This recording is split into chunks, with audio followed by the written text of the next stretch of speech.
إن الحمد لله نحمده ونستعينه ونستغفره ونعوذ بالله من شرور أنفسنا وسيئات أعمالنا من يهده الله فلا مضل له ومن يضلل فلا هادي له وأشهد أن لا إله إلا الله وحده لا شريك له وأشهد أن محمدا عبده ورسوله أما بعد. So last time then we went through the first section, the section regarding water and the types of water that can be used for purification, the types of water that you can use to make wudu with, that you can use to do ghusl with. That was the opening topic.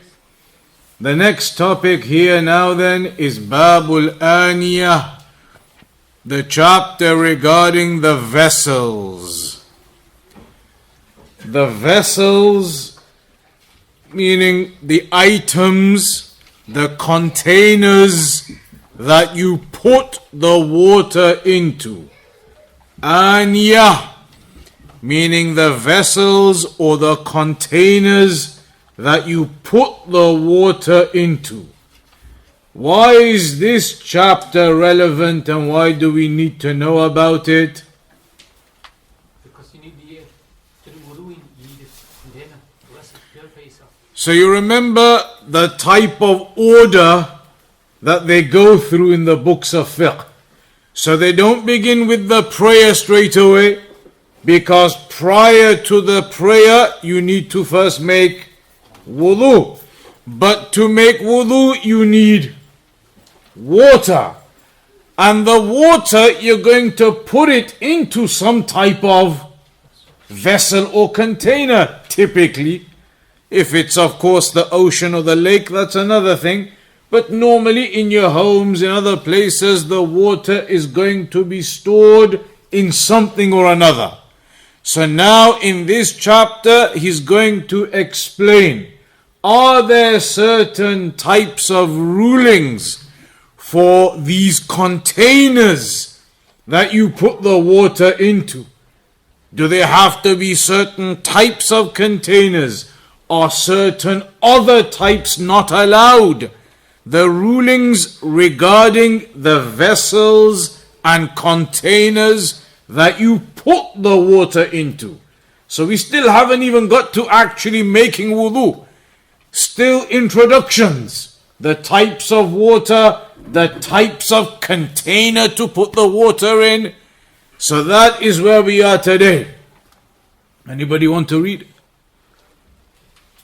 Go on. I think, is it working? Yeah, just a sec. Just Anya, that's it.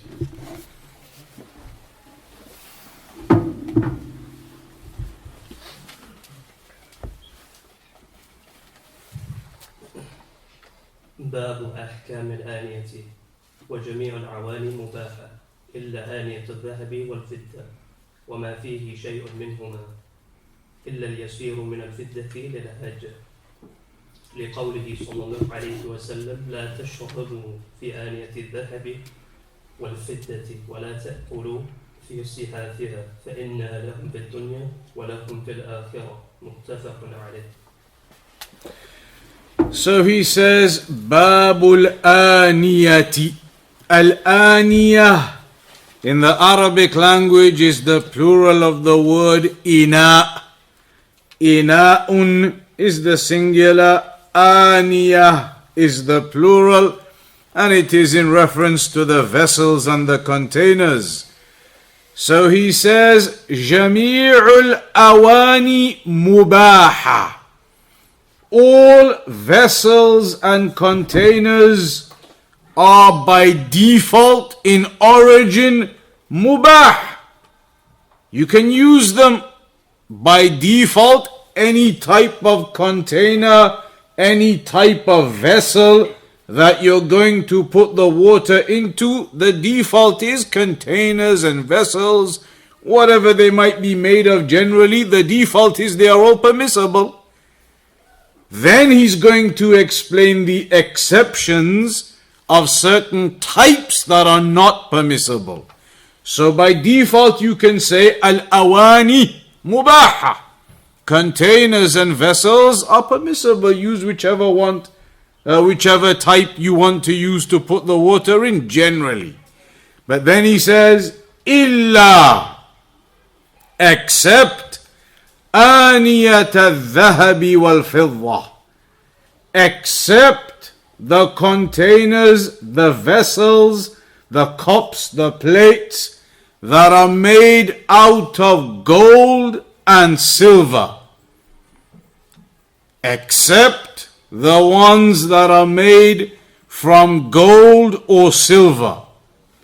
وَمَا فِيهِ شَيْءٌ مِّنْهُمَا, and those that have an element of gold and silver in them, even if they are not completely made of them. وَمَا فِيهِ شَيْءٌ مِّنْهُمَا, any type of vessel that has some gold or silver in it, then that's also not allowed. إِلَّا الْيَسِيرُ مِنَ الْفِضَّةِ لِلْحَاجَةِ, except for a small amount of silver which is allowed under necessity. And we'll get to the details of this shortly. So far then he has said the basic ruling, the asl you could say, when it comes to vessels and containers is that they are all mubah, allowed, permissible, use what you want. But then there is the exception of the ones that are made from actual gold and silver, and the exception of the ones that may be made from something else but have some elements of gold and silver within them, even if they are not completely made of them. And the exception to that exception, he says that you could be allowed a little bit of silver under necessity. And the evidence, لقوله صلى الله عليه وسلم لا تشربوا في آنية الذهب والفضة, where the Prophet صلى الله عليه وسلم said, do not drink from the vessels of gold and silver. Do not drink from the vessels of gold and silver. وَلَا تَأْكُلُوا فِي صِحَافِهَا, and do not eat from the plates and bowls that are made of gold and silver. فَإِنَّهَا لَهُمْ فِي الدُّنْيَا, for indeed they, the utensils, vessels of gold and silver, they are for them in this world, meaning the kuffar, وَلَكُمْ فِي الْآخِرَةِ, and for you in the afterlife. And the hadith is muttafaqun alayhi, agreed upon, al-Bukhari and Muslim. So that is the evidence that he quotes, the hadith of Hudhayfah ibn al-Yaman, where the Prophet sallallahu alayhi wasallam clearly gave us a prohibition. لا تشربوا في آنية الذهب والفضة ولا تأكلوا في صحافها. Those are prohibitions in the narration. You can see the harf, the fi'l mudari' majzoom, it's a la an-nahiya, a prohibition. The normal ruling in usul al-fiqh is that if there is a prohibition on something, then by default, the origin of that is that it equals something haram. If there is a prohibition, then normally that indicates something haram. There could then be explanations and other things that come into it, but by default. So here it's a prohibition. Do not drink in the utensils made of gold and silver, and do not eat in the plates and bowls made from gold or silver. For indeed they are for them, the kuffar in this world, and they are for you in the afterlife. That is the hadith that he uses as the evidence to say that all vessels by default are permissible, but gold and silver ones are not. And the hadith, you can see from its meaning, is very clear in giving that meaning, very clear in highlighting that vessels of gold and silver are impermissible to eat from, to drink from, impermissible to use them. So that's the evidence he mentions.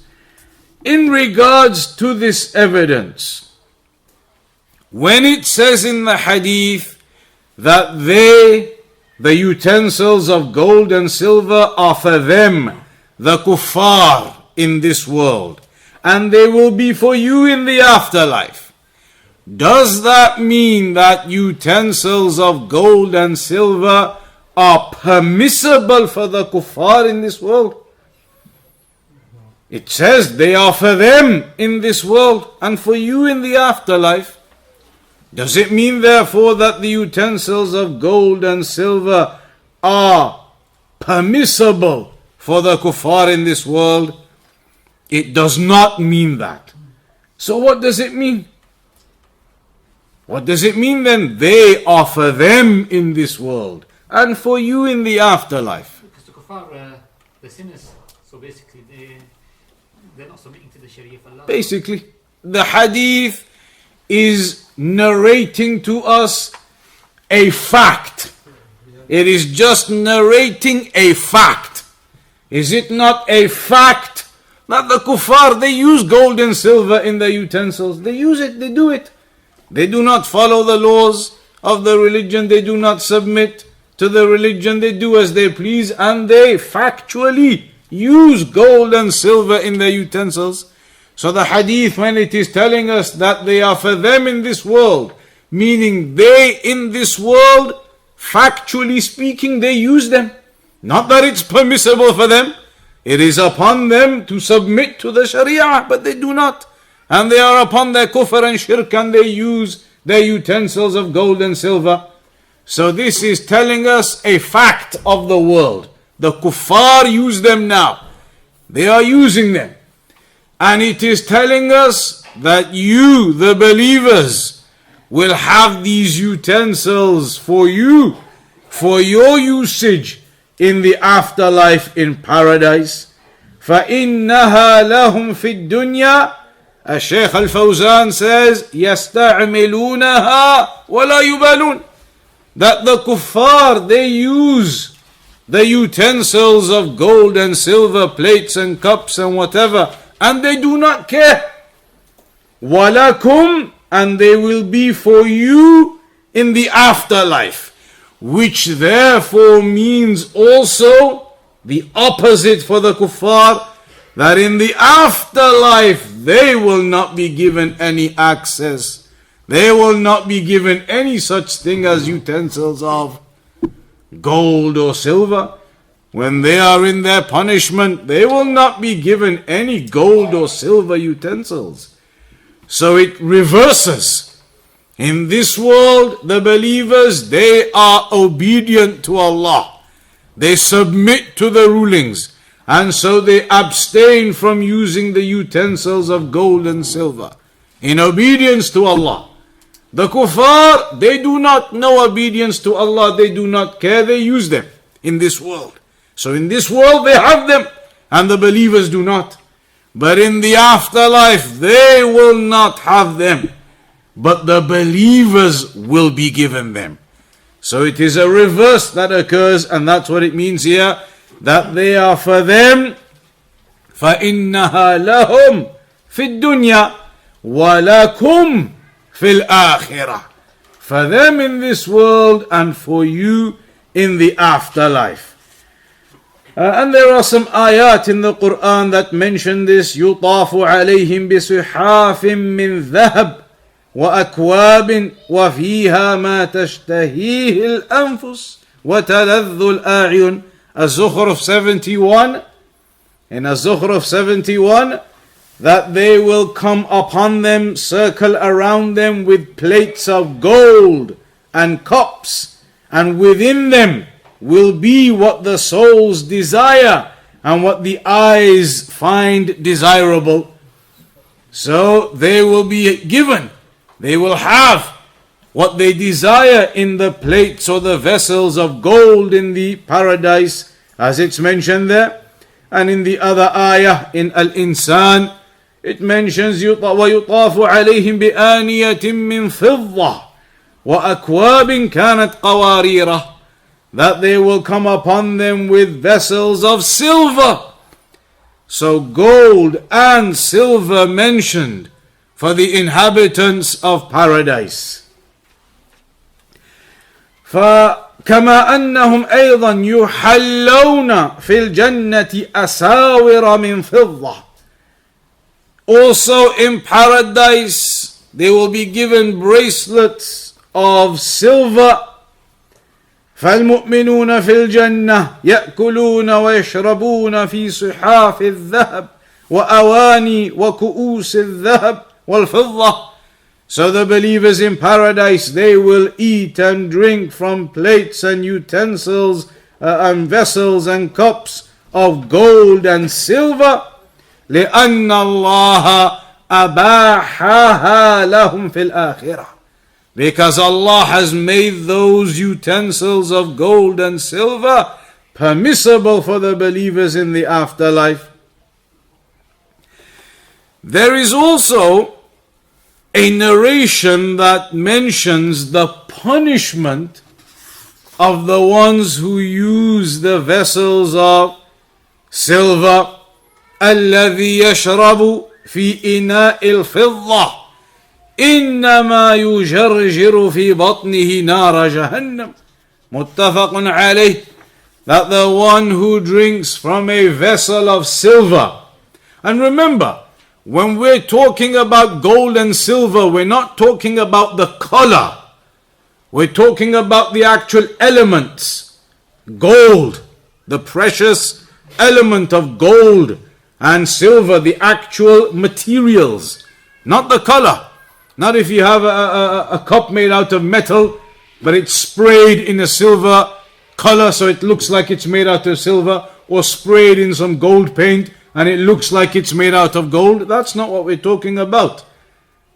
We're talking about actual utensils made from actual gold and actual silver. So it mentions here the one who drinks from the utensils of silver, then on Yawmul Qiyamah, that which he drank or ate from that utensil of silver, which was impermissible for him to do, on Yawmul Qiyamah, on the day of judgment, that those items will be made as fire within him, burning within him. They will be made as fire, that which he consumed from those vessels of silver, turned to fire burning within him on Yawmul Qiyamah.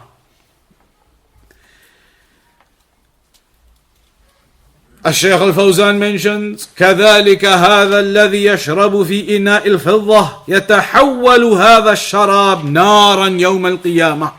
That the one who drinks from the vessel of silver, then the contents that he drank will change to fire on the day of judgment, burning inside of him. And there are several other rulings to mention here. A few rulings to mention regarding the vessels of silver and gold. Ruling number one, the obvious ruling from these narrations, is that it is impermissible, haram, to use vessels, containers made of gold or silver to eat from or to drink from. That's clear in the hadith. To eat from them or to drink from them is impermissible. The question then is, what is the connection between that hadith and the actual subject we are studying right now? We're not studying whether it's permissible to eat from a vessel made of gold or silver. We're in the chapter of purification yet. What is the connection here to purification? Whether those vessels of gold and silver can be used to store the water in that you are then going to make wudu from. But the hadith doesn't mention anything about storing water in those vessels. The hadith only talks about not eating or drinking from those vessels. So what is the connection to the purification aspect? It says, do not drink from them. So to drink is water. So if you're putting drinking water, it's haram. Doesn't matter in qiyas, obviously. To put water in for drinking is haram. So obviously if you put into the wudu, that's going to be haram as well. Basically, the scholars have mentioned the hadith is telling us you're not allowed to put your food or your drink into vessels and containers made of gold and silver and use them for that purpose and then eat from them. If you're not allowed to do that, then the scholars have said clearly you cannot be allowed to put your water into those same vessels to do another act of worship. Eating and drinking in and of itself is not necessarily an act of worship. It can be considered a mubah action, eating and drinking. But wudu, by default, it is an act of worship. So if eating and drinking, which could be considered mubah, basically, if that isn't allowed in utensils of gold and silver, then an act of worship making wudu from those utensils of gold and silver surely cannot be allowed either. So that's how the scholars, they derived this ruling that it is impermissible to use gold and silver utensils and vessels to put your water into them and then make wudu out of them. Because if you're not allowed to eat and drink from those vessels, then you're certainly not allowed to make wudu with your water in those vessels. So that is the first point here. Eating and drinking is not permissible from them. Using those vessels to make purification is not permissible from them. As Shaykh Al-Fawzan says, إِذَا حُرِمَ الْأَكْلُ وَالشُّرْبُ فِيهِمَا فَلَأَنْ يَحْرُمَ التَّطَهُّرُ مِنْهُمَا مِنْ بَابِ أَوْلَى وَكَذَلِكَ بَقِيَّةُ الْإِسْتِعْمَالَاتِ قِيَاسًا عَلَى الْأَكْلِ وَالشُّرْبِ. So eating and drinking by the text of the hadith is not allowed from the vessels of gold and silver. Therefore purification is not allowed from them either, which is an act of worship. And therefore the scholars, the majority of them, many of them, they have deduced that gold and silver is not permissible for usage generally. Not just eating and drinking or making wudu from. It's not permissible to use in general usages. Like some of them give examples. People, the rich, they sometimes make their doorknobs made of pure gold. And maybe they have other things in their homes made of pure gold. Their arch in their home, the doorknob on their doors, these things in their mansions made of gold, pure gold. The scholars, they say haram.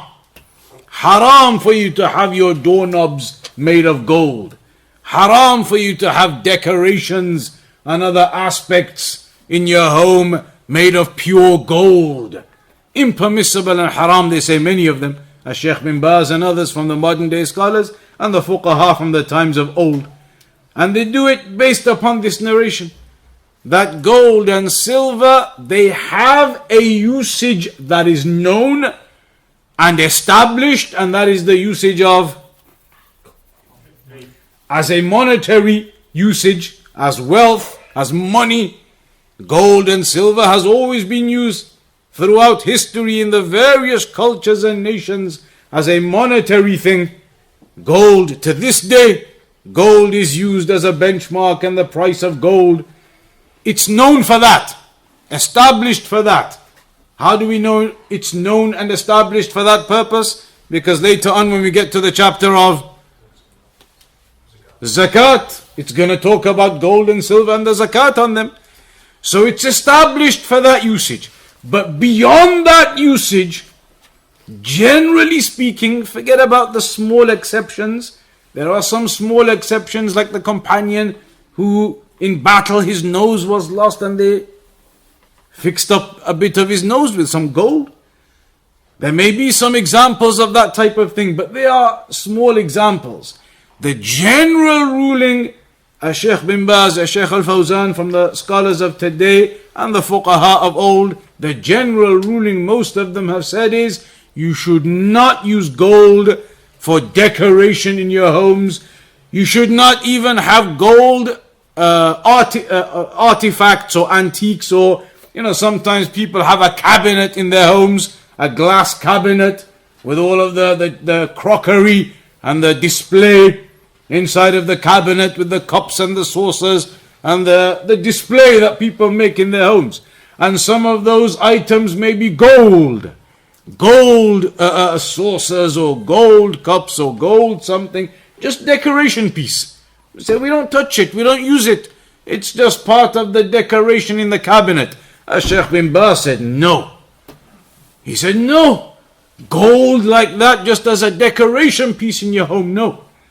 So it should not be used for those general usages like that. There are some clear exceptions. One of them is women jewelry. That is known clearly in the narrations and the texts, that it is permissible for women to wear the gold, the silver as jewelry. And in fact, even the silver, there is an exception for the rings for men even, that it could be a silver ring. And as for the women, gold, all of the jewelry permissible. But beyond those types of usages that are mentioned, most of the scholars, they are upon the opinion that gold should not be used for general purposes. Otherwise, the rich should not be having antiques in their cabinet with gold pieces in there as display. Not as an investment, as gold and bullion and those kind of things. A display, or gold doorknobs or other things like that. Scholars have given fatwa that should not occur. And that's what the Shaykh says here now. He mentions that this impermissibility of eating and drinking and therefore making wudu from vessels made of gold and silver, that applies to men and women. This applies to men and women. The exception for women is only the jewelry, not in eating and drinking from vessels of gold and silver, not in making wudu from vessels of gold and silver. There is no exception for women in that. They have the exception in their jewelry. فالحديثان يشملان الرجال والنساء في التحريم فلا يجوز للمرأة أن تتخذ الأواني من الذهب والفضة كما لا يجوز ذلك للرجل. So it is not permissible for women to have vessels made of gold and silver, just as it is not permissible for the men. And the ruling as well, another type of principle, in the hadith, in narrations, the pronouns that are used are often in reference to men. Even in this hadith now, لا تشربوا لا تأكلوا. This is the jama' for who? Men or women? This type of verb. Men, it is the plural for males, for masculine. Does that mean a person can come along and say, well look, the hadith uses the verb which is known in the Arabic language to be for males, therefore women are excluded and we can do as we wish? That would not be the case, because the principle is established that even if these verbs by default they mention it in the male form, there's a rule in the Arabic language, they call it at-taghlib, that if you intend male and female, you can only use one of the two verbs. There isn't a verb or a version which is mixed, a mix between men and women in the Arabic language. So you use the male version of the verb, and it can incorporate with it the females. And so in hadith, the rule is, even if it's the male version of the verb being used, it incorporates the females, unless you have a specific evidence excluding them. Unless you have a specific evidence excluding them, then by default the narrations, they incorporate men and women. It's just like the rule about when the Prophet ﷺ is addressed. When Allah addresses the messenger with something, is that ruling therefore specific to the messenger only? No. The rule is anything that the messenger was addressed with, any ruling, then it is applicable to him and the whole of the ummah, unless you have something to prove that this ruling was specific to him. By default, it is not specific to him. By default, it is a command to him and the ummah. And the same here, when these hadith, the verbs used in them are masculine, and you'll see this throughout. That's the way it is. But the rule is, it includes the women unless you have a specific evidence otherwise. With jewelry now, there's a specific evidence that they are allowed and they are exempt in terms of jewelry, okay? That's something specific in the jewelry. And there are other things where they may be exempt from certain rulings, but otherwise the overall rule is it is incorporative of them both. Then the Shaykh also highlights the thing about what we said, إِلَّا الْيَسِيرِ مِنَ الْفِضَّةِ لِلْحَاجَةِ. You remember he had mentioned in the impermissibility of gold and silver that you can have silver in small amounts for necessity. And really, this is probably more applicable in certain places nowadays, and particularly in the olden days, when their vessels used to crack. They used to, like we say now, solder. You know, when you do when you solder something, you get that metal melted in and it fills the crack up. They used to do that, and the item they used to use was silver to fill the crack and, as we say, solder it in. They used to do that with silver to fix up their vessels if there was a crack. That's the type of things that the scholars say is an exception. That isn't being done for the sake of the vessel, for the sake of beautification, for the sake of gold and silver. That is genuinely a necessity for the maintenance of that vessel. There's a crack in it, and they would fix it by putting some silver into it, molding it up. So that's normally what the scholars explain in terms of إِلَّا الْيَسِيرِ مِنَ الْفِضَّةِ عِنْدَ الْحَاجَةِ, except for a small amount of silver when there is some necessity. As for when there is no necessity, so the Shaykh he mentions here, الْإِنَاءَ الْمَخْلُوطِ بِالذَّهَبِ وَالْفِضَّةِ, then that is also included. النهي عام في الإناء الخالص من الذهب والفضة والإناء المخلوط بالذهب والفضة. The impermissibility here, the prohibition here, it is for vessels and utensils, cups and plates and knives and forks that are made purely of gold and silver, or partially have elements of gold and silver on them.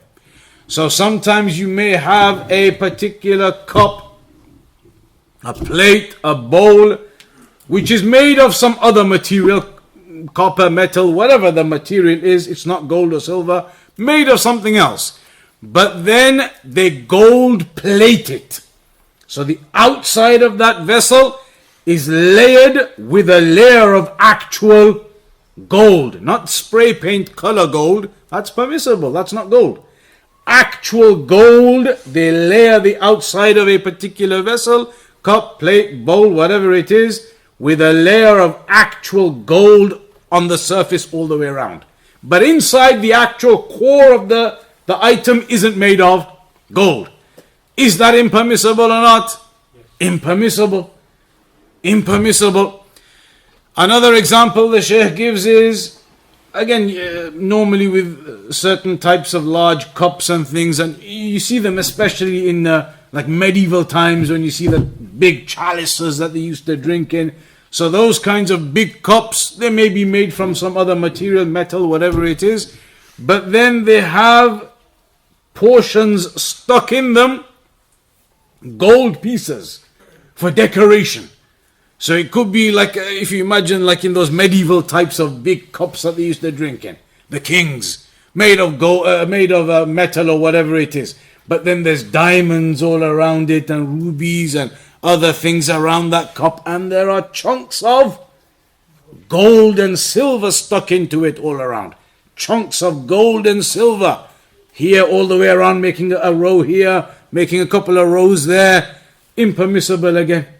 The whole utensil is made of other than gold or silver, but then these chunks that have been stuck into it, for that reason, that utensil would also be considered as impermissible.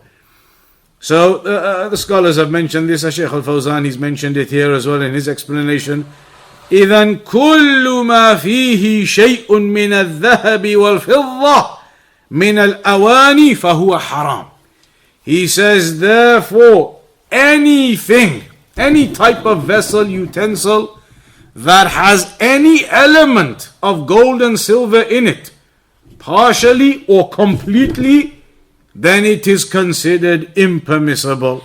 لأن الله إذا نهى عن شيء شمل النهي الخالص منه والمجزأ. That if Allah prohibits something, then the prohibition incorporates that item in its purity and also that item in its partial nature. So here the vessels of gold and silver, whether they are completely made of gold and silver 100%, or whether they are made of something else but have elements of gold and silver on them, whether it's a layer on the outside to give it the glow, the golden glow, or whether it's chunks that are inserted into that utensil of gold and silver, then all of those are considered as impermissible. The exceptions that we mentioned, أما التحلي بالذهب فهو حرام على الرجال مطلقا. Adornment, jewelry of gold for men is completely impermissible. حتى ولو كان خاتما, even if it was a ring of gold is impermissible for the men. And that's in the hadith, أحل الذهب والحرير لإناث أمتي. When the messenger mentioned that gold and silk have been made permissible for the females of my ummah.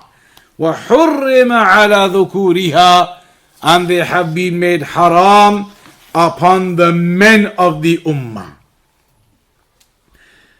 Then the point that we mentioned about having decorations in your homes and doorknobs and those things, Shaykh al-Fawzan says, في الحديثين دليل على تحريم اتخاذ الأواني من الذهب والفضة من أجل التحف. That the hadith, the two narrations, they highlight the impermissibility of taking gold and silver items as antiques or gifts and decorations that you would keep in your homes or other places. وَقَدْ يَقُولُ الْقَائِلُ. The Shaykh says, what if somebody says that the narration وَرَدَ فِي النَّهِي عَنِ الْأَكْلِ وَالشُّرْبِ, that the hadith only mentioned not eating and drinking from the utensils. فَالْجَوَابِ, the Shaykh says, the reply to that is إِذَا كَانَ اسْتِعْمَالُهُمَا مع الحاجة إليهما حرام فلأن يكون التحريم بالاقتناء وجعلهما تحفة من باب أولى. This is how the scholars they derive these things. This is how they derive these rulings. A person may come along and say to you, how can you possibly say to me that me having a gold cup and saucer just as a decoration piece in my cabinet never gets touched, locked up, no one can get in there, it's just decoration. How is that haram when the hadith just says you can't eat and drink in them? Mine is just an artifact, an antique, a decoration in the cabinet. How can you implement this hadith onto that? I'm not eating in it, I'm not drinking in it, I'm not even touching it. No one touches it. Locked cabinet, display only. The Shaykh says, if the hadith has told us it is impermissible to use gold and silver for something where there is an actual need, eating and drinking, is it a need or not? Absolutely. Eating and drinking is a need. But in that need, even though it is a need, we've been told you can't use gold and silver. So what therefore of a situation of you using gold and silver when there isn't even a need in the first place? The scholars they say that's got to be haram in that case. If you're not allowed to use it in times of need to eat and to drink, and as we've been talking about in this chapter, to make wudu, you're not allowed to use that vessel to go collect water in it. You're not allowed to use the vessel of gold and silver. And that's an act of worship you want to do right now. You want to make wudu, you want to make ghusl.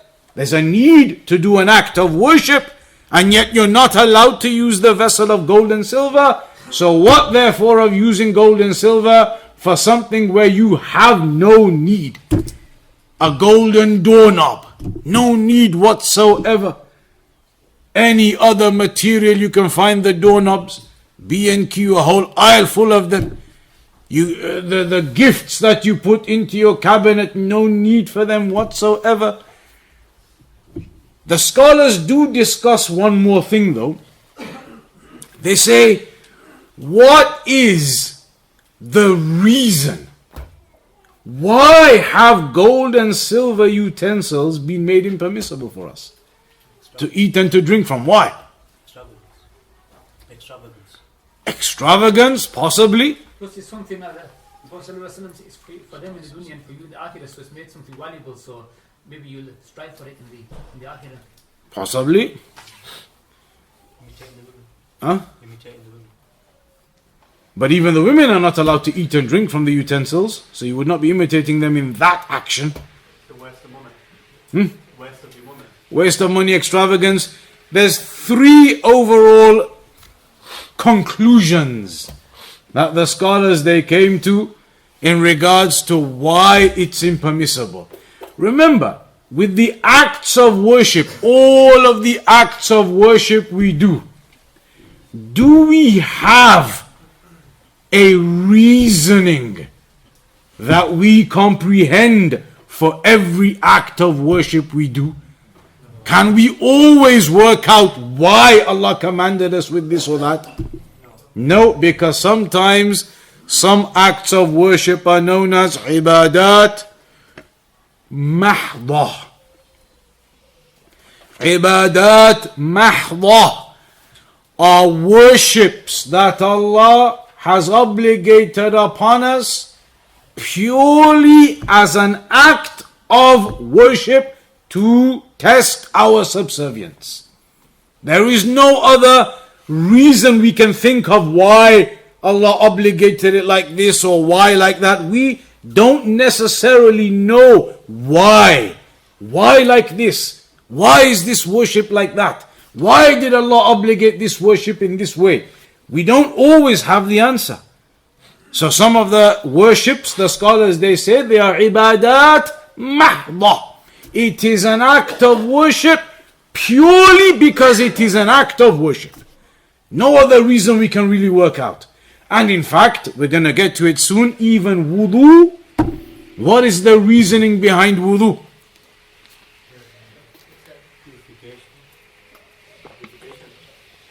Purification.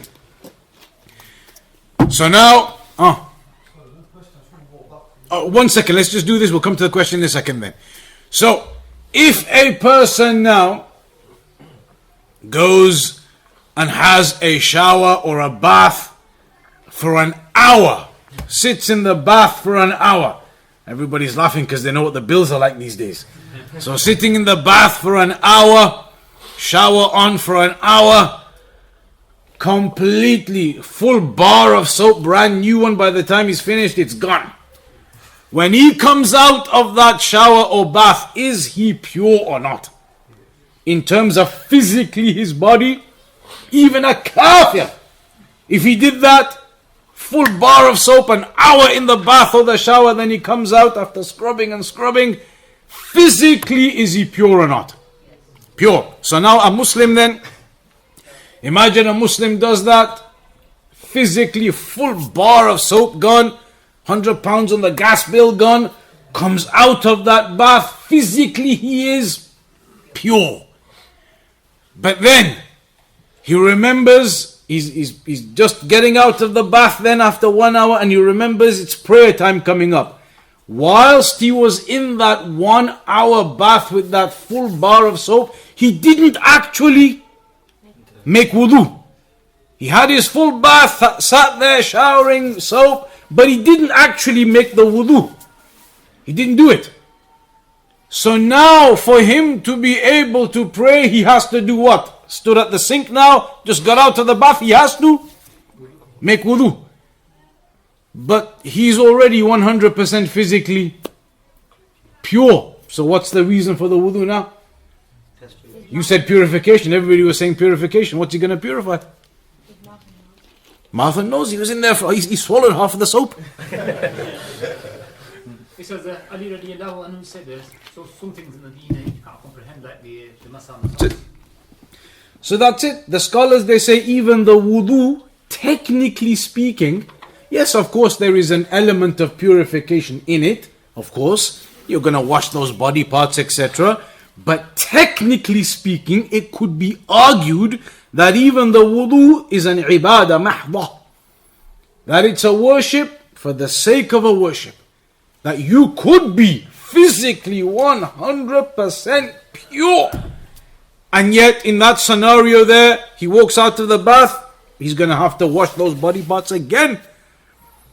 So it's known as ibadah mahdha. The example they give in the books of fiqh, they don't say bath or shower, they say imagine a person goes into the ocean. This is mentioned in the books of fiqh. They say imagine someone swims in the ocean for an hour. The ocean water is pure. Ocean water you can make wudu. Imagine a person swims around in the ocean for an hour. His whole body for an hour in the water. Comes out, physically he is pure. Yet if he did not make an intention for wudu, he will have to make wudu. And upon that the scholars, they said, therefore wudu technically is ibadah mahdha. It's not just for the purpose of purification, even though that's within it, no doubt. So the point here was, not all worships can you always come to a deduction, this is the reason. Scholars, they make ijtihad, they give reasonings, like last week we were talking about, I think was it here in this class, or a couple of weeks ago, about the urine of the baby boy and the baby girl. Again, it's not mentioned in the hadith why you have to wash from the urine of a baby girl, but the baby boy you can just sprinkle some water on it and you're done. Why the difference? The scholars made some ijtihad and they considered this. Some of them said maybe it's because of the biology of girls. The biology of girls is different to the biology of boys. Girls, when they grow up and the period occurs and the blood exits, none of that occurs to the boy. So perhaps some of them said it is to do with the internal makeup of how a girl is compared to how a boy is. Maybe that's the reason of the different rulings on their urine. Ijtihad from the scholars. It doesn't mean that's what the hadith says, but that is an ijtihad to come to an understanding. So all of that coming to this point now then, what is the ijtihad, or what is the understanding of why gold and silver is impermissible? One opinion of the scholars, they said, that it is impermissible due to the fact that it is an ibadah mahdha. We've been told gold and silver cannot be used, and that is it. You demonstrate your subservience upon that, and we do not need to look into it any further in any other way. We've been told it's haram, it's haram. Hadith hasn't told us why specifically, but we've been told it's haram to use it. Khalas, it's haram to use it like ibadah mahdha. That's an opinion of some of the scholars. The second opinion, some of the brothers they touched upon it, is an element of extravagance which impacts adversely upon the poor. An element of extravagance that impacts adversely on the poor. Meaning, when the rich people, they are eating and drinking, and their cups and bottles are made of gold, eating and drinking with cups and bottles made of gold. Maybe that one bottle is worth hundreds of pounds in the weight of its gold. And yet the person who's in poverty living across the street does not even have his wooden bowl or plate to fill with anything. No food to put into it, and yet he sees his neighbor or sees the rich one with utensils made of gold worth hundreds of pounds to put that water in. He can't even find water to put into his wooden ones, let alone get a utensil of gold. So the scholars, they said this creates a great disparity. And it is not befitting to have that type of disparity between the believers. That the poor, they see their state, and they see the rich and what they are taking it to, what levels they are taking it to, their doorknobs made out of gold, their forks made out of gold. It creates a great degree of disparity which is not suitable within the believers. So some scholars said maybe that's the reason we've been prohibited from using gold and silver for these affairs. The third reason, like we said, gold and silver is identified and used in monetary terms. And some scholars, they said, and this is more applicable perhaps in the olden days where gold and silver was the actual material that was used for coins and things, then they said that it could be the case that because gold and silver, its purpose is designated to a wealth or a financial purpose to it, a monetary purpose to it, that coins are made of it in the olden days. They used to have the actual gold coins that they traded in, that it's therefore not suitable to use that element, that material of gold or silver in cups and utensils and decorations and other things, because the people in their maslahah need that material for their monetary purposes. They need to make coins out of it, they need to buy and sell with it. It's not suitable for people to take that material and put it as decoration in their homes. This is a need amongst the people, the wealth, the money, the coins, and so that item should be left. The gold and the silver should be left to be used in the coins, etc. That is an ijtihad, some of them mentioned.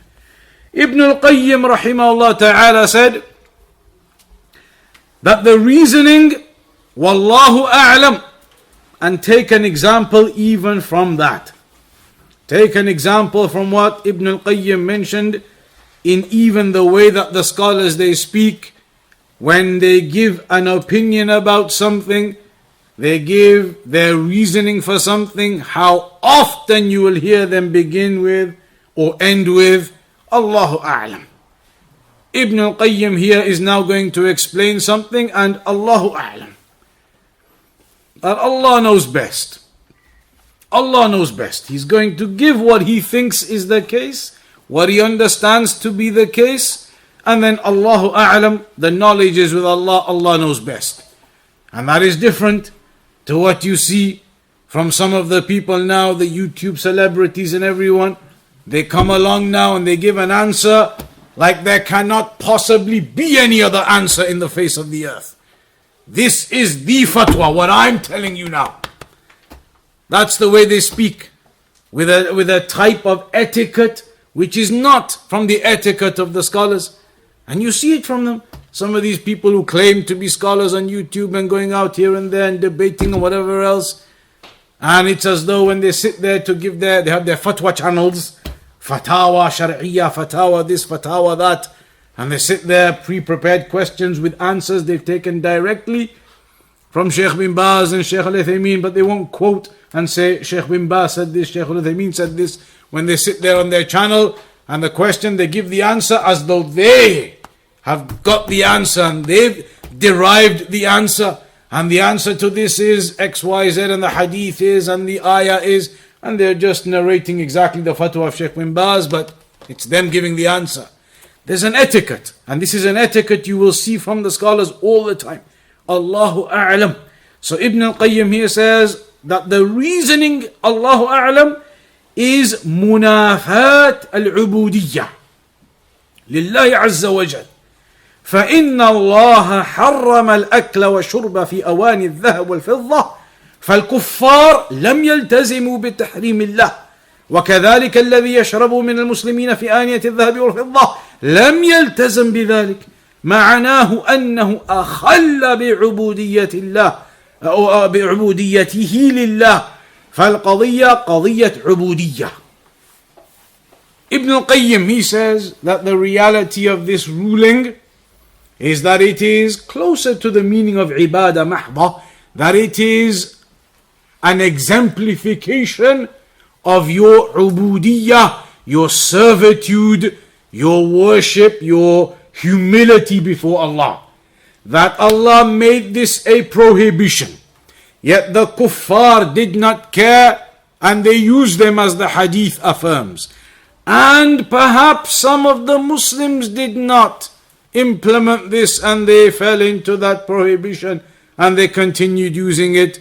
And so the one who obeys Allah and stays away from this luxury, then he has shown his ubudiyah, his servitude and submission to Allah subhanahu wa ta'ala, knowing that this is something which will be made halal and given to him, to them, to the believers in the afterlife, even though it was not given in this life. And that's why it mentions in some of the narrations how hellfire is surrounded by all the desires and the ease and what the soul wants. And paradise is surrounded by the difficulties and the hardships and giving up things. So here the believer gives this up in obedience to Allah subhanahu wa ta'ala. Even the one who has that extravagant wealth, Allah's blessed him with it, then he does not squander it on these affairs, and rather he uses it, as Ibn al-Qayyim mentions and others they continue to mention, uses that wealth in more appropriate ways. Instead of having the gold doorknobs in his mansion, all of the thousands of pounds on that, you can give that in various methods of charity for the sake of Allah. That brings us in a summarized manner to the end of the discussion on utensils. We therefore understand as the primary ruling that we want right now, when making wudu and ghusl and purification, you cannot do it with wudu, with the water that you have put into a bowl of gold or silver. That's the basic ruling to be taken from there. That's why you see Babul Aniyah in the chapters of Fiqh at the beginning in the book of Purification. That's where we'll conclude on it. We'll do the new chapter next time, and the new chapter next time, very relevant to everyone. Even if a person says gold and silver, it's not maybe, nobody's really going to have here gold and silver cups and plates, but the rulings are there. But next week's chapter is a chapter that is applicable absolutely without fail to every single person. It is the chapter regarding al-istinja and adab qada al-haja. Basically, the rulings of how a Muslim uses the toilet. There are rulings in fiqh, in hadith, in sunnah, where believers, the Muslims, have been taught the etiquettes of using the bathroom, the etiquettes of relieving yourself. What are you supposed to say when you go in? What do you say as you exit? What are you allowed to do when you are in there? What are you not allowed to do when you're in there? There are various rulings connected to answering the call of nature. And so it's important for everybody to know that. Everybody must understand those rulings. It's mentioned in a hadith where some of the munafiqun or mushrikun, they were mocking one of the companions, and they were saying to him that your messenger, he tells you everything, all these things. He even talks to you about going to the toilet. Companion said, of course, absolutely. Even that, because the Muslim, his etiquettes in all of his affairs are covered. And the narration mentions, At-tahuru shatrul iman. Purification is half of your iman. The purification of a Muslim, the purity that a Muslim is upon, always, throughout his life, not only when you make wudu for the prayer, generally, upon a state of purity and purification. That is one of the distinguishing signs of a believer compared to a non-believer. So that's the chapter we'll begin with the next time, in 2 weeks' time, insha'Allah ta'ala. Any questions then? Isn't there a difference of opinion if you could do wudu from golden silver, or is that necessity? There is no difference of opinion, generally speaking. The answer to this is there a difference of opinion? Any fiqh issue, if you really try hard and you really spend your time researching, you'll find someone somewhere had a different opinion. But that doesn't mean you can say always there's a difference of opinion. So in this topic, there are some scholars who say that the prohibition of gold and silver utensils is only for eating and drinking, because the hadith says it is only do not eat or drink. They say if you couldn't make wudu with it, then why wasn't it just mentioned? And don't make wudu from the utensils of gold and silver. So there are some who say the ruling is very clear. It's just about eating and drinking. But the explanations the scholars they just gave, eating and drinking, that can be generally considered as just a mubah action. Making wudu and ghusl is an action of ibadah, worship.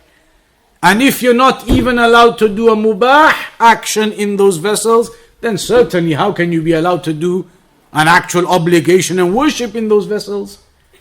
So the reasonings are very strong, and you have to remember those kinds of things. Some of the mistakes that people make is that you may go down a path of saying, but the narration only says X, Y, and Z. And that's true, fair enough. But when studying fiqh and usul al-fiqh, then all of these factors, they come into it. And there's all these explanations and reasonings, and the aspects of qiyas and the illah and the hukm, which then comes over both of those things. These affairs do come into it, and the reasonings and logic is very clear. And it is established and known from the fuqaha of old, from the madhahib of Ahmad ibn Hanbal, Shafi'i, Malik, and Abu Hanifa more than all the other three. Abu Hanifa more than the other three used this type of logic and reasoning. So that exists and that is known, and it is part of the understanding of the religion and the deduction of the evidences. Can be considered as a mockery of the Sharia of Allah, drinking and or having utensil that is to have the gold paint or silver paint, or for example, as well, some drink, known as champagne. They have Champagne? Yes, the bottle is the same bottle that they use for the wine. As a Muslim, this can be considered as a mockery by using the same thing, but you have using the same kinds of bottles that they put wine into. Yeah, Those kinds of bottles, yes, but you have some halal drink in it. yeah, Allah, it depends. If that bottle, when you see it, the way that it's designed and everything, the first thing you think of is that this is an alcoholic bottle of wine, then maybe that type of design isn't suitable. Because, when you go to a supermarket now and you see something like that, if instantly the first thing that comes to your mind, that looks exactly like wine or alcoholic types of drinks, then maybe it's not suitable to use that type of manufacturing or that type of advertising, those types of bottles, for the resemblance that it creates to the known drinks of alcohol and whatever else. But it wouldn't get to the level of impermissible and haram. Not necessarily. Because a bottle is a bottle at the end of the day. So I doubt that you would be able to say it gets to the level of haram. But you could probably say and argue that it's better avoided and it shouldn't be used in that way for the resemblance that it can appear to show. Repeat the narration about the silk for the woman. The silk for the women, what's the narration? أخذ النبي صلى الله عليه وسلم. Everybody knows it. Some people I know that did it with me in some of the classes.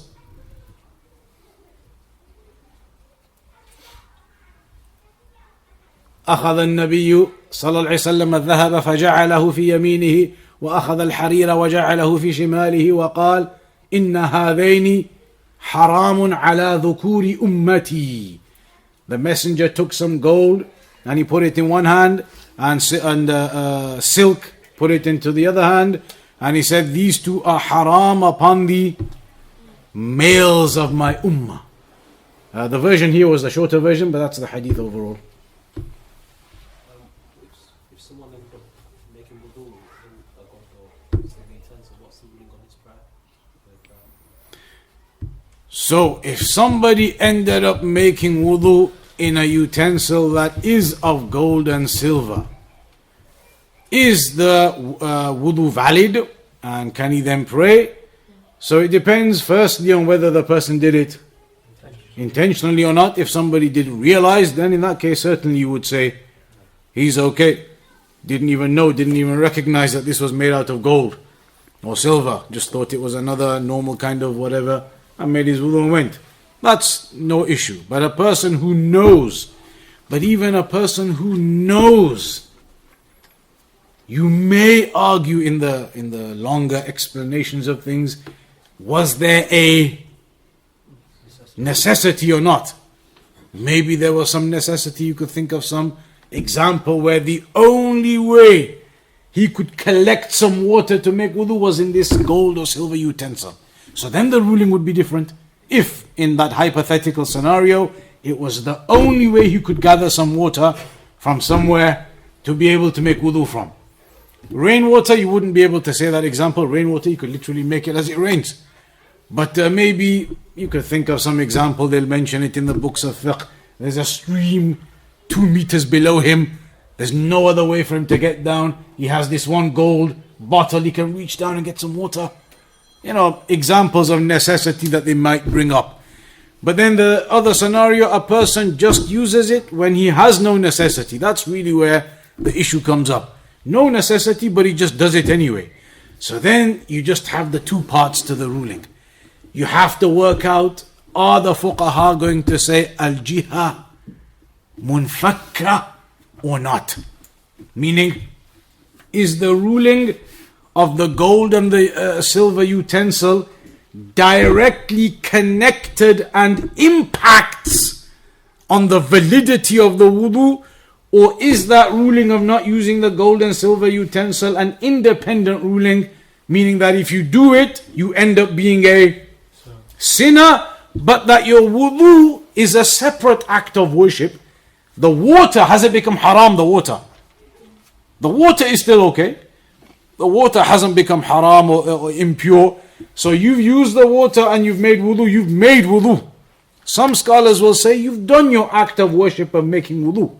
But the method that you did that by using a gold and silver utensil, that was wrong of you. That's a sin That's a sin upon you, but your wudu is valid.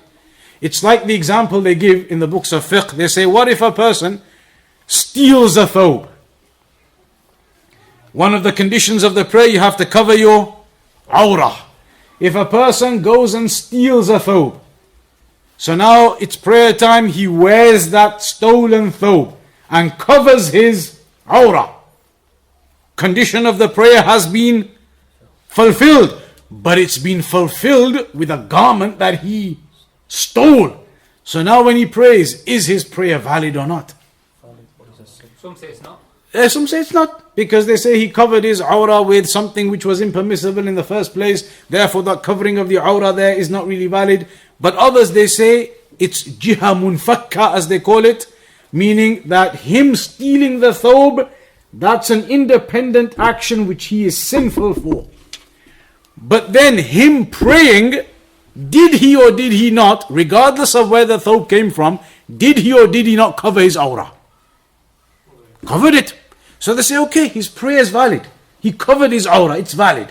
But the fact that he stole the thobe, that's a separate issue that he's going to get sin for. It's a bit like Hajj as well. Hajj, when we used to be there, you have to get the paperwork. Even when you're living there in Saudi, you can't just go to Hajj. You still have to get the paperwork, the application form to be able to go. So obviously some people, they couldn't get the application forms. You still have to pay a little bit, a couple of £100, whatever it used to be, compared to the 8, 9, 10,000 these days here. You still have to pay to get this form. Sometimes people couldn't get it. Maybe sometimes they run out. There's a point where they have to cut off. Nobody else can go now. So some people used to go without the form. Go without the application form, which means technically they're not supposed to be going. They don't have permission to go and do Hajj that year. But they go without the form. They get in. So now they've gone in to do Hajj in a method that is impermissible. But when they've gone in, they've done all of the rites of Hajj, so they've performed Hajj. So again, the scholars would say here that your Hajj, okay, you've performed all of the rites, it's valid. But you have committed a sin. It's a sin how you went into Hajj like that. You did not fulfill the conditions of going into Hajj that the government, the rulers, the king had put down. You disobeyed. It's basically disobedience to the ruler. So that's a sin. You are sinful for that, wrongful for that. But the rites of Hajj, they've been performed. So Allah Alam, maybe the same discussion applies here now. If a person did it on purpose, that maybe it could be argued that the wudu is still valid, but his action of how he did it and what he did using the gold and silver, he is sinful upon. Allah Alam. Can you just clarify the position on wearing of circular gold for women? Like some people say should have a straight. It's difficult to clarify that. There's a difference of opinion about the band. Something which is a complete band. Some of the scholars do not allow it. But it's not something agreed upon amongst the scholars. There are differences over that. There are some scholars, I think Shaykh al-Albani is one of them, who does not allow the wearing of a complete band of gold, because some narrations about the hellfire and the bands of gold. But other scholars, they've left it open. They said, look, with women and jewelry, there is no specific prohibition on types. And so they do allow it to be left open. That's a difference you have on that issue. It's not something you can say agreed upon this way or that way. Last lesson you set the homework of finding out if you can make wudu. Go on in that, yeah, we did, I remember, yes. There was the homework about you have a bowl of water, and for example, the husband and wife both need to make wudu, so the husband comes and that bowl of water, he puts his hands in, gets the water out, makes wudu. He goes. Then the wife comes. Can she use that same water, put her hands in, get the water out and make wudu as well? Because that water, when the husband came to it, it was untouched. But once he's made wudu with it, that water is now, in basic terms, second-hand water. It's already been used by someone to make wudu from. Can somebody else still make wudu from that water or not? So what's your answer then? Naam, they can. They can? Because of the hadith where the Prophet ﷺ used the water that was used by Maymuna radiallahu anha. Mm-hmm. Wasn't it the same bucket? And Aisha as well. So your answer is that it's allowed. A person, a husband for example, comes and makes wudu from that bowl of water. He goes, his wife comes, she can make wudu from the bowl of water, and it's permissible because there is a hadith where it mentions that the Prophet ﷺ tawadda'a min fadli Maymuna, that he made the wudu from the leftover water of Maymuna. Anybody else have any answer? There's a hadith in Bukhari about Prophet had a container of water with wudu, and it was enough to for 80. The companions also. The same opinion. You're saying it's allowed. I think there was also another hadith that mentioned something about not doing it around if the woman to take the water, they should take it at the same time, and that a man should not use the leftover water of the woman. So what are you saying now? You're changing your fatwa, or what are you doing? Does it just apply to the wife? Is this for the non-Muslim? The other hadith is general, the mihrab. Uh-huh. Container 80. The narrations are here, we'll mention them here now. Are you talking about the water from the same container or the Same container? water that's being used that's oil for the body? Ah, okay. So maybe a person dips their hands into that water and then goes away from it. So none of their water that fell off them went in there or not. So there are some narrations, we'll quickly just mention them. There is a hadith where the Prophet ﷺ said, Naha, or the companion says, Naha Rasulullah ﷺ أن تغتسل المرأة بفضل الرجل وأن يغتسل الرجل بفضل المرأة. أن تغتسل المرأة بفضل الرجل والرجل بفضل المرأة وليغترفا جميعا. This hadith says the Prophet prohibited that a woman should use the leftover water of a man, or that a man should use the leftover water of a woman, but rather they should use it simultaneously. Rather than one coming and making wudu and going, then the next one coming and using that same water. Not like that, prohibited from that. Rather, the Messenger said they should come together, simultaneously make their purification, that's okay. There's another hadith though of Ibn Abbas, أن النبي صلى الله عليه وسلم كان يغتسل بفضل ميمونة رضي الله عنها, in Muslim, that the Prophet صلى الله عليه وسلم used to make wudu with the leftover water from Maymuna, his wife. And there is another narration, اغتسل بعض أزواج النبي صلى الله عليه وسلم في جفنة فجاء النبي صلى الله عليه وسلم ليغتسل منها فقالت إني كنت جنبا فقال إن الماء لا يجنب. There's a narration where one of the wives of the Prophet صلى الله عليه وسلم, in this bowl of water, in those days, it's not a tap or anything, you have the bowls of water you've collected from the well or wherever. So one of his wives had made ghusl from it, had been dipping hands into that, taking water out, made ghusl with it. And there was still some left over in that bowl. The Messenger came afterwards and he was about to use it to make wudu. And she said to him, but Messenger, O Messenger, indeed, I was upon janaba, meaning I made ghusl, I was using that water to make ghusl with. But the Messenger replied to her, Inna al-ma'a la yajnub. Water does not become impure like that. She was upon impurity, and she used that water to become pure. The Messenger is saying that doesn't mean basically that your impurity has now gone into the water, that it doesn't go like that. But there are differences on the topic. You can see there are those three narrations. The conclusion of it, Shaykh al-Fawzani gave a conclusion here. He said the first opinion of the scholars is al-mana'. It is impermissible to use leftover water. لا يصح اغتسال الرجل من فضل المرأة أي الماء المتبقي بعد اغتسالها من الجنابة أو الحيض والنفاس مطلقا.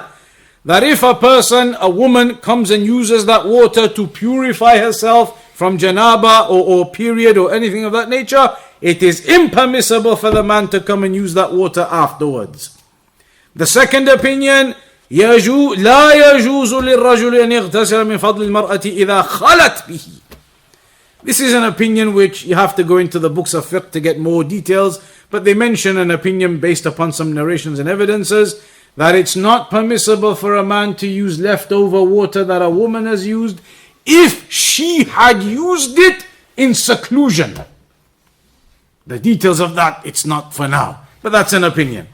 And there's a third opinion, and this is the opinion of the jumhur of the scholars, the majority of the scholars, جواز اغتسال الرجل من فضل المرأة مطلقا خلت به أو لم تخلو به أخذا بحديث ابن عباس, that it is permissible to use the leftover water for a man to come and use the leftover water of a woman. It is permissible to do that, absolutely, and they use the example of the hadith of Maymuna. So that is the opinion of the majority of the scholars on that. One question I was reading in the Fiqh about the anya, they mentioned dabba. Is that some sort of anya? That's what we were talking about, the soldering. That's that. When you solder in the silver to fix the cracks, as they call it. So is that the anya that's been soldered? Yeah, that one, yeah. I received a gift from a non-Muslim that no longer lives in the country. Basically, a ceramic plate with some gold used in it for decoration. Actual gold. Actual gold, yeah. How would I get rid of it? Because I feel that if I return it to the non-Muslim, they might take offence and then they might harm dawah and such. So normally you might say sell it, but the problem is, some of the scholars, they say you shouldn't sell utensils of gold and silver. Sheikh bin Baz has a fatwa saying you shouldn't sell utensils of gold and silver, because now you know, but if some other Muslim buys it off you, he doesn't know, he's going to carry on using it in decoration and whatever else. So you're not supposed to sell it. So if you're not supposed to sell it and you can't really give it back, it means you've got another homework to go and find some fatwa on what you're supposed to do with it then. Allah alam what the scholars would say. Let's have a look this week, see if anybody can find anything in regards to that scenario. You've ended up with something like that now. Then what can you do with it? The actual bowl itself isn't going to be worth anything. Just the gold strip is really, or the gold sections are what's going to be worth something. Worst scenario, if it came to it, you could always break the bowl, take the gold, and go get the money equivalent of it. To add to it as well, it's got a picture of like the Kaaba, so would that affect it if I just wanted to smash it up?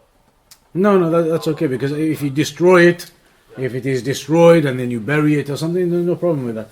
That's removed the image. Last question, we have to stop slightly earlier. If my daughter has gold, basically jewelry, etc., you have to use that as my zakat to my zakat value. If your daughter has gold, bracelets and other jewelry, do you have to give the zakat on it? Yeah, no, but you do have to allow it, put on my own zakat money. So if I have a zakat. So are you saying, do you have to pay for it, or does your daughter have to pay for it? Yes. Yeah. So zakatul mal, the scholars, they say it is obligatory upon anyone's wealth.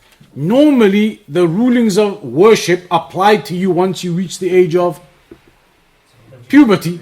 But with zakatul mal, the annual zakat, it applies even to children if they have the nisab, the quantity, and a year's passed on it. So imagine one of your children now, 6, 7, 8-year-old, and your their grandfather, their grandmother, whoever it is, has given them gold worth £5,000. So now obviously that's above the nisab. Zakat is due upon that. It is due upon the opinion that you have to give zakat on personal jewelry. There's a difference of opinion whether you have to give zakat on personal jewelry or not. Two very well established opinions. Personal jewelry meaning that jewelry, your wife, your daughter, whoever it is, it's their jewelry that they keep and they use. You've got no intention of that jewelry being an investment. You're not thinking to yourself, okay, let me use it for a year, but I think prices are going up. Next year, I think we'll sell it.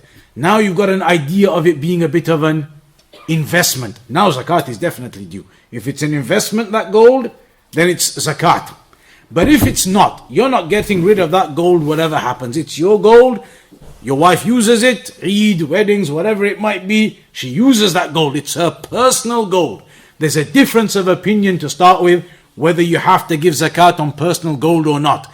The fatwa in the, maybe only, I don't know exactly when, 50, 60, 70 years ago, the overriding fatwa of the scholars used to be in very recent times that there is no zakat on personal gold. The scholars of Saudi Arabia, I think only now, 50, 60 years ago, the fatwa of the mufti and the permanent committee, those kind of level of scholars, Their fatwa used to be there's no zakat on personal gold. However, now the overriding fatwa of the permanent committee, the mufti, etc., nowadays their fatwa is you do have to give zakat even on personal gold. So that's a difference of opinion, another topic, we'll get to it in zakat. But here though, let's assume we're on the opinion you have to give zakat on personal gold. So now if your kids have got gold, zakat is due upon it. Do you have to give it from your wealth? Not necessarily. The scholars, they say, you can either just give it from your wealth, that gold, add it up, whatever it's worth, put it together with all your wealth, 2.5%. Or you can give your own and then say to your daughter, if you have the heart to do so, we need to weigh up your gold, work out how much is due on it, and then that one earring, I have to take it. It's possible, because this is what they say about women. If your wife, for example, has a big pile of gold, big amount of gold, but she has no money, nothing in her bank account. The husband takes care of all the finances. She has no money, not working, nothing. But she has 10,000 pounds of gold when she got married. So now the zakat is due upon it on the opinion that you have to give zakat on personal gold. Zakat is due. How is she going to pay it when she has zero in her account? She doesn't even have an account. The husband, is it wajib upon him to give it? It isn't. It's her wealth. That's her 10,000 pounds of gold. The husband doesn't have to give it. So how does she give it if she has no money? She doesn't actually have any physical money to give the 2.5% worth of the money of that gold. She just has to give a piece of the gold.